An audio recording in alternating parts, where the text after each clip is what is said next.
ഇന്ന് നമുക്ക് pepper chicken dry എങ്ങനെയാണ് തയ്യാറാക്കാൻ പോണേന്ന് നോക്കാം. അതിനായിട്ടൊരു പാനിലേക്ക് ഓയിൽ ഒഴിച്ച് കൊടുത്ത് നല്ലോണം ചൂടായ ശേഷം സ്ലൈസ് ചെയ്ത വെളുത്തുള്ളി ആഡ് ചെയ്ത് കൊടുക്കാം. 2 മീഡിയം സൈസിലുള്ള സവാള ചെറുതായിട്ട് ഇതുപോലെ കട്ട് ചെയ്ത് ആഡ് ചെയ്ത് കൊടുക്കാം. 1/2 ടീസ്പൂൺ ഉപ്പും ചേർത്ത് നല്ലോണം വഴറ്റി കൊടുക്കാം. കളർ മാറുന്നവരെ വഴറ്റി കൊടുക്കണം.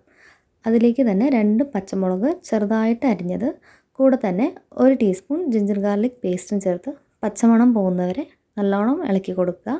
നല്ലോണം വാടി വന്ന ഉള്ളിയിലേക്ക് 300 ഗ്രാം ചിക്കൻ ഇവിടെ ആഡ് ചെയ്ത് കൊടുത്തിട്ടുണ്ട്. ചിക്കനും ഉള്ളിയും ചേർത്ത് നല്ലോണം മിക്സ് ചെയ്ത് കൊടുക്കുക. ചിക്കനിലേക്ക് ആവശ്യത്തിനുള്ള ഉപ്പ്, കൂടെ തന്നെ 2 table spoon pepper chicken masala add ചെയ്ത് കൊടുക്കാം. പിന്നെ 3/4 ടീസ്പൂൺ ഗരം മസാല കൂടെ ഇട്ട് കൊടുക്കാം. നമ്മൾ ഈ കറിയിൽ കുറച്ച് മസാലകൾ മാത്രമേ ആഡ് ചെയ്യുന്നുള്ളൂ. മഞ്ഞൾപ്പൊടിയുടെയും മല്ലിപ്പൊടിയുടെയും മുളക് പൊടിയുടെയും ഒന്നും ആവശ്യമില്ല. പച്ചമുളകും കുരുമുളകൊക്കെ ഇട്ടുകൊണ്ട് തന്നെ അതിൻ്റെ എരിവ് തന്നെ ഉണ്ടാവും. അപ്പോൾ മസാലയൊക്കെ ഇട്ട് നല്ലോണം പച്ചമണം പോകുന്നവരെ വഴറ്റി കൊടുക്കുക.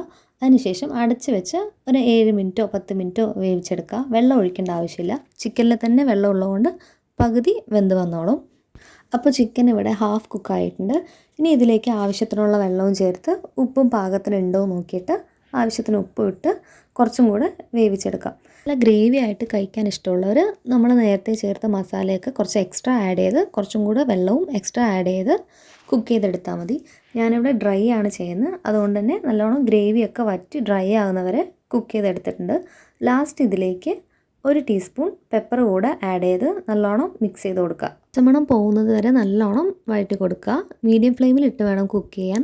കറി നല്ലോണം ഡ്രൈ ആയതുകൊണ്ട് ചിലപ്പോൾ അടി പിടിച്ച് പോകാനും ചാൻസ് ഉണ്ട്. ഇതിലേക്ക് കുറച്ച് നാരങ്ങ നീര് കൂടെ ആഡ് ചെയ്ത് കൊടുക്കാം. നിർബന്ധമില്ല, ഓപ്ഷണലാണ്. കുറച്ച് വെറൈറ്റി ടേസ്റ്റ് ആയിരിക്കും, എരിവും ഇതിൻ്റെ പുളിയൊക്കെ ആയിട്ട്. അപ്പോൾ ഇഷ്ടമുള്ളവർ ചേർത്ത് കൊടുക്കുക.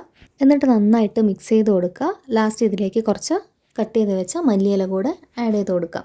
അപ്പോൾ നമ്മുടെ പെപ്പർ ചിക്കൻ ഡ്രൈ ഇവിടെ റെഡി ആയി കഴിഞ്ഞു. വളരെ സിമ്പിളായിട്ടുള്ള റെസിപ്പിയാണ്. എല്ലാവരും ട്രൈ ചെയ്ത് നോക്കുക. വീഡിയോ ഇഷ്ടമായാൽ ലൈക്ക് ചെയ്യുക, ഷെയർ ചെയ്യുക, ചാനലൊന്ന് സപ്പോർട്ട് ചെയ്യുക. താങ്ക്